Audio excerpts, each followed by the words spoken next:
दोस्तों यूं कहते हैं कि जीवन में शादी का बहुत महत्व होता है। कुछ लोग अपनी शादी का इंतजार कुछ यूं बेसब्री से करते हैं कि उनकी कब शादी हो जाए और कब वो अपने पति के साथ, तो कुछ लोग अपनी पत्नी के साथ अपने उन हसीन पलों को बिताना चाहते हैं, उन पलों को यादगार बनाना चाहते हैं और उन्हीं पलों के साथ उसी जिस व्यक्ति से शादी होती है या जिस पत्नी से शादी होती है उसी के साथ अपने जीवन को बिताना चाहती है। लेकिन सोचिए, अगर क्या होगा एक पति अपने ही पत्नी की पार्टी में कह दे कि अपनी कपड़े उतार दो, तो उस पत्नी को कैसा लगेगा और उस पति की सोच कैसी होगी कि अपनी ही पत्नी से, जिसके साथ उसने 7 जन्मों तक मरने जीने की कस्में खा रखी हो, उसे उसके कपड़े उतारने की बात करे तो कैसा लगेगा।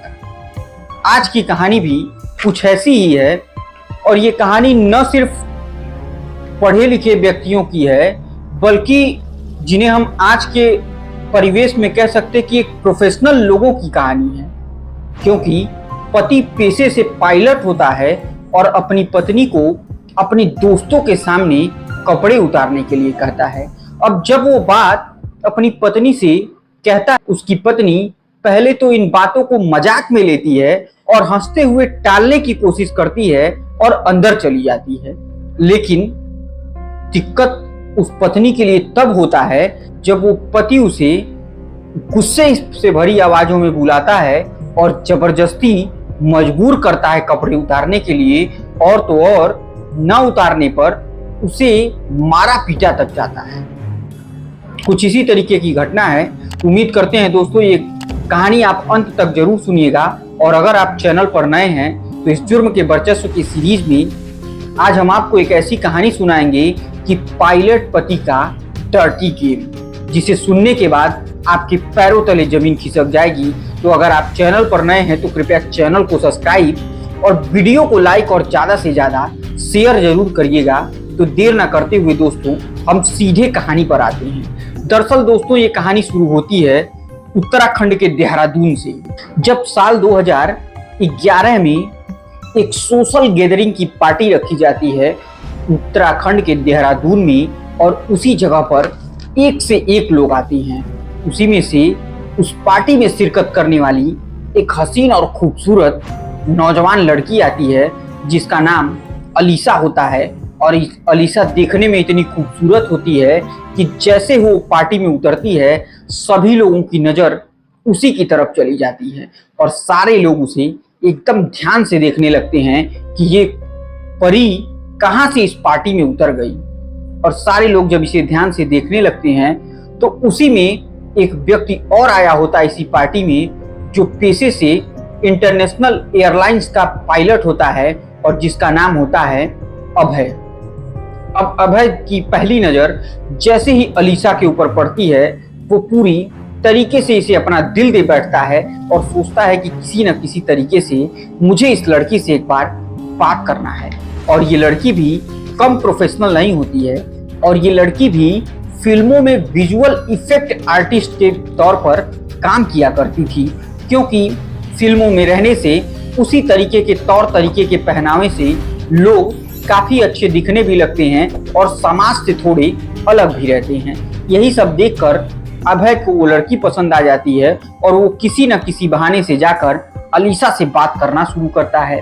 अब दोनों का एक दूसरे से परिचय होता है और दोनों एक दूसरे को दिल दे बैठते हैं। और वो दिल भी कुछ इस तरीके से देते हैं कि पहले 1-2 सालों तक दोनों में दोस्ती चलती है और दोस्ती धीरे धीरे कब प्यार में बदल जाती है किसी को पता नहीं चलता है। और क्योंकि अभय भी पेशे से पायलट था और अलीशा तो जो थी वो मैंने आपको बताया ही, तो दोनों में प्यार प्रगाढ़ रूप से बढ़ने लगता है। और ये मोहब्बत कुछ इस तरीके से चलती है कि 2011 से लेकर 2019 तक, यानी पूरे 8 सालों तक ये मोहब्बत ऐसी चली। न जाने कितने बार मिलना हुआ, न जाने कितने बार बिछड़ना हुआ और न जाने कितने बार दोनों ने एक साथ ही खूबसूरत पलों को बिताना शुरू किया। और ये इन पलों, उन यादों को एक अच्छे रूप में देने के लिए इन दोनों ने मिलकर एक फैसला लिया कि क्यों ना हम दोनों मिलकर 2019 में शादी कर लें और ये शादी ऑर्गेनाइज की गई थी कोलकाता में। कोलकाता में इन लोगों ने 2019 में अपनी शादी की, लेकिन कौन जानता था कि अलीशा जिस व्यक्ति से शादी कर रही है, जिस अभय नाम के लड़के से वो इतना प्यार करती है, एक दिन वो उसकी जिंदगी में इतनी बड़ी मुसीबत कर देगा, उसे इतनी परेशानी में डाल देगा कि 8 साल प्यार करने के बाद आने वाले 5 साल उसके लिए पद से पत्थर की तरफ ले जाएगा। उसकी एक ऐसी खौफनाक जिंदगी हो जाएगी जिसके बारे में सोचना तो दूर, अलीशा ने तो कभी कल्पना तक नहीं किया था। अब होता भी वही है। जैसे ही शादी होता है, शादी की रस्म रिवाज मनाई जाती हैं, सुहागरात मनाई जाती है, और उसके बाद कुछ ही दिनों कोलकाता में रहने के बाद ये दोनों वहां से फ्लाइट लेते हैं और मुंबई आ जाते हैं, और अब मुंबई में ही शिफ्ट हो जाते हैं, और मुंबई में दोनों का प्यार बढ़ता रहता है। और फिर उसी तरीके से अलीशा अपनी फिल्मों के उसी पद पर कार्यरत हो जाती है, वही काम उसे मिल जाता है, और वो अपने काम को अच्छे तरीके से करती रहती है। लेकिन क्या पता था कि अब अलीशा की जिंदगी एक ऐसा मोड़ लेने वाली है जिसके बारे में अलीशा ने कभी कल्पना नहीं की थी। एक दिन अभय ने अपने घर पर ही एक पार्टी रखी, और पार्टी में उसने अपने सारे दोस्तों को बुलाया।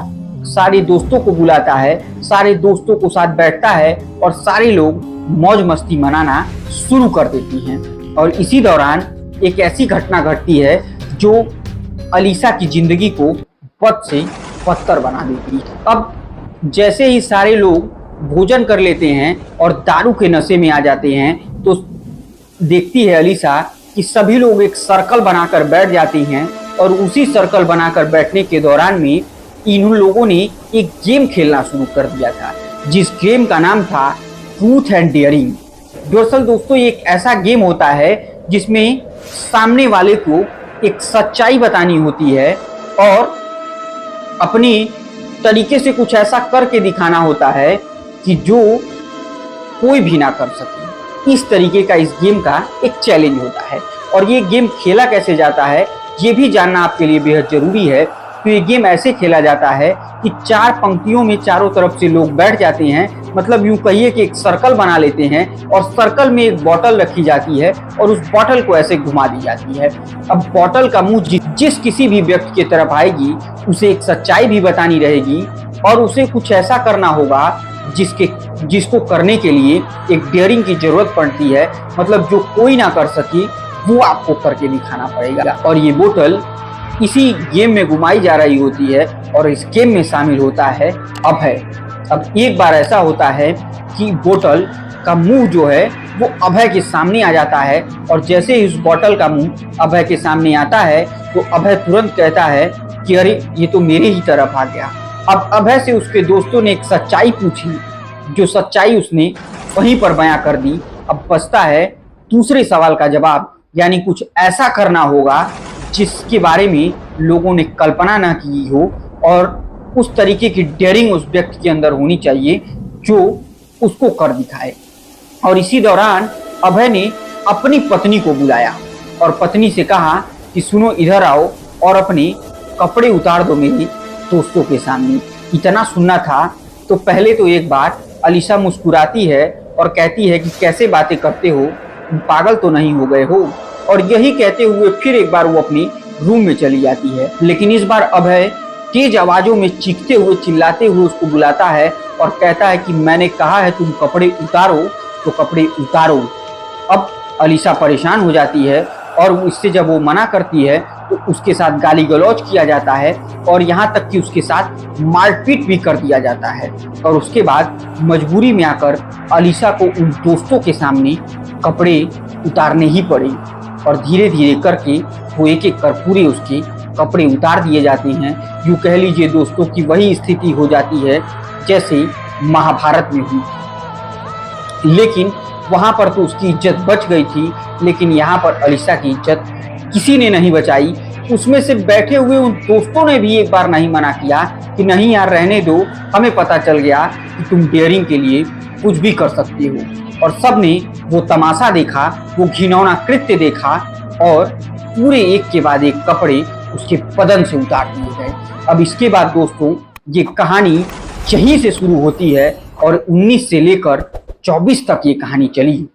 और जब 2024 में अलीशा इन सब चीज़ों से परेशान हो गई, घबरा गई, उसे लग रहा था कि अब ये जीवन किसी काम का नहीं है, इसी तरीके से मेरी इज्जत रोज रोज इनके दोस्तों के सामने नीलाम होने लगेगी, तो वो मुंबई छोड़कर गुजरात चली जाती है और गुजरात के खरोज में शिफ्ट हो जाती है, क्योंकि उसकी ज़िंदगी ने इस तरीके से बन चुकी होती है कि वो नर्क से भी ज़्यादा हो चुकी होती है।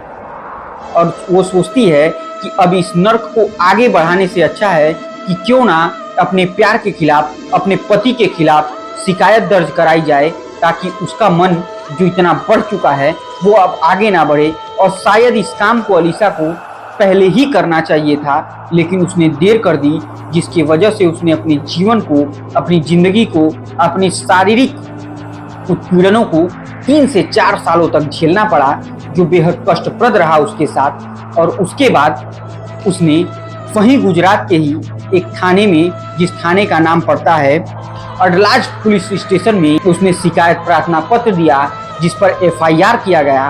और FIR में ये सारी बातें लिखी हुई थी, जिसके बाद पुलिस कार्रवाई करने के लिए बाध्य है। और इस दौरान जब पत्रकारों ने पुलिस स्टेशन पर इस बातों की जांच पड़ताल शुरू की, तो वहाँ के अधिकारियों के द्वारा बताया जा रहा था कि ये घटना की एक सूचना मिली है, शिकायत मिली है, इसके बारे में हम जांच करेंगे। घरेलू हिंसा की शिकायत को अच्छी तरीके से जांच परखने के बाद अगर किसी प्रकार की ऐसा मामला सामने आता है तो इस पर हम जबरदस्त कार्रवाई करेंगे और आरोपियों को कतई बख्शा नहीं जाएगा। तो दोस्तों, आज के जुर्म की वर्चस्व की कहानी कुछ ऐसी ही थी कि डर्टी गेम के नाते पति ने अपनी पत्नी के ही कपड़े उतरवा दिए। ऐसा कैसे हो सकता है? लोगों की मानसिकता सुनने और सोचने पर भी बड़ा अजीब लगता है, लेकिन दोस्तों ये सच्ची घटना है। और ये कहानी आज के लिए हम यहीं समाप्त करें, उससे पहले आपसे एक छोटा सा निवेदन कि अगर आप चैनल पर नए हैं तो कृपया चैनल को सब्सक्राइब, वीडियो को लाइक और वीडियो को ज़्यादा से ज़्यादा शेयर कीजिए। तब तक के लिए मुझे दीजिए इजाज़त। जय हिंद, जय भारत।